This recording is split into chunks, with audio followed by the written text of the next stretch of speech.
Donc, dans ce tuto, nous allons voir comment créer des promotions paniers qui correspondent à la création d'un bon de réduction. Pour ceci, nous allons prendre un exemple et répondre à la question suivante.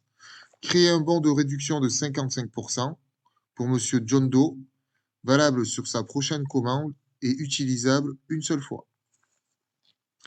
Donc, pour ce faire, je me rends sur le back-office PrestaShop, je clique sur l'onglet réduction. Et ensuite, donc pour faire un bon de réduction, ce sera toujours règle panier. Donc je clique, je m'assure que l'onglet règle panier est bien coché et je clique sur ajouter une règle panier. Ensuite, le nom donc, de la réduction, c'est pour vous. Donc on va écrire John Doe, puisqu'on veut 55. 55, c'est pour vous y retrouver quand vous avez beaucoup de codes promo créés. La description, c'est également pour vous, pour voir à quoi ça correspond. On ne va pas la rentrer maintenant. Ensuite, vous allez pouvoir générer automatiquement un code promo ou tout simplement le taper vous-même. Donc moi, je vais le taper moi-même. Je vais mettre JD pour John Doe 55, que ce soit facile à mémoriser. Mettre en avant, c'est si vous voulez que votre code promo s'applique automatiquement sans que le client ait besoin de le rentrer au niveau du panier. Donc là, c'est pas stipulé dans la question, on va laisser non. Utiliser l'option partielle, on va laisser non. Pareil, l'utilisation partielle, c'est est-ce que le client peut l'utiliser en plusieurs fois. Par exemple, il peut commander et utiliser que 25% de son code promo. Et puis la prochaine fois, utiliser 30%.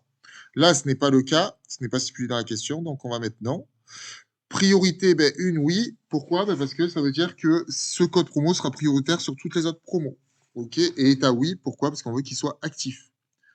Une fois que nous avons fait ça, nous allons passer à l'onglet conditions. Donc on clique dessus.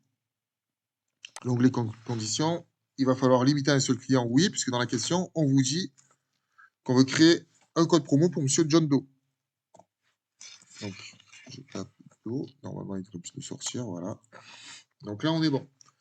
La validité, vu que c'est sur sa prochaine commande qu'il n'y a pas de date stipulée, nous allons mettre une date très lointaine. Dans le sujet, on vous donnera une date beaucoup plus précise. OK.